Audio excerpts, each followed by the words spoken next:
good food for good health ကျန်းမာရေးကောင်းစေတဲ့အစားအသောက်ကောင်းများ for good health ကျန်းမာရေးကောင်းစေဖို့ eat a lot of fruits vegetables and grains ကျန်းမာရေးကောင်းစေဖို့အတွက်အသီးအနှံတွေဟင်းသီးဟင်းရွက်တွေအစစ်အဆန်တွေကိုများများစားပေးရပါမယ် eat some dairy meat and other protein eat healthy fats and wines တချို့နှုတ်ထွက်ပစ္စည်းတွေအသားတွေနဲ့တခြားအသားဓာတ်ပါတဲ့အရာတွေကိုလည်းစားရမယ်ပြီးတော့ရင်ကျန်းမာစေတဲ့အဆီဓာတ်ပါဝင်တဲ့အရာတွေကိုလည်းစားရပါမယ် fruit and vegetables အသီးအနှံနဲ့ဟင်းသီးဟင်းရွက်တွေ apples ပန်းသီး lemons တန်မျိုးသီး bananas ငပြောသီး kiwis ကီဝီသီး blueberries သီး oranges လိမ္မော်သီး onions ကြက်သွန် broccoli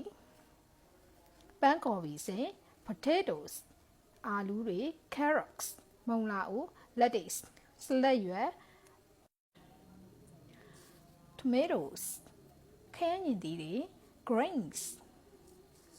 အစစ်အဆန်တွေမှာဆိုရင် rice စံထမင်း cereal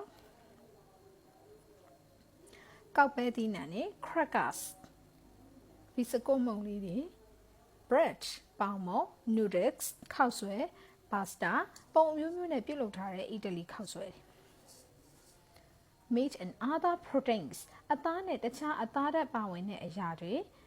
nuts အခွန်မာသီးတွေ chicken ကြက်သား eggs ဥတွေ fish ငါ beans ပဲတောင်ရှည်တွေ beef အမဲသား dairy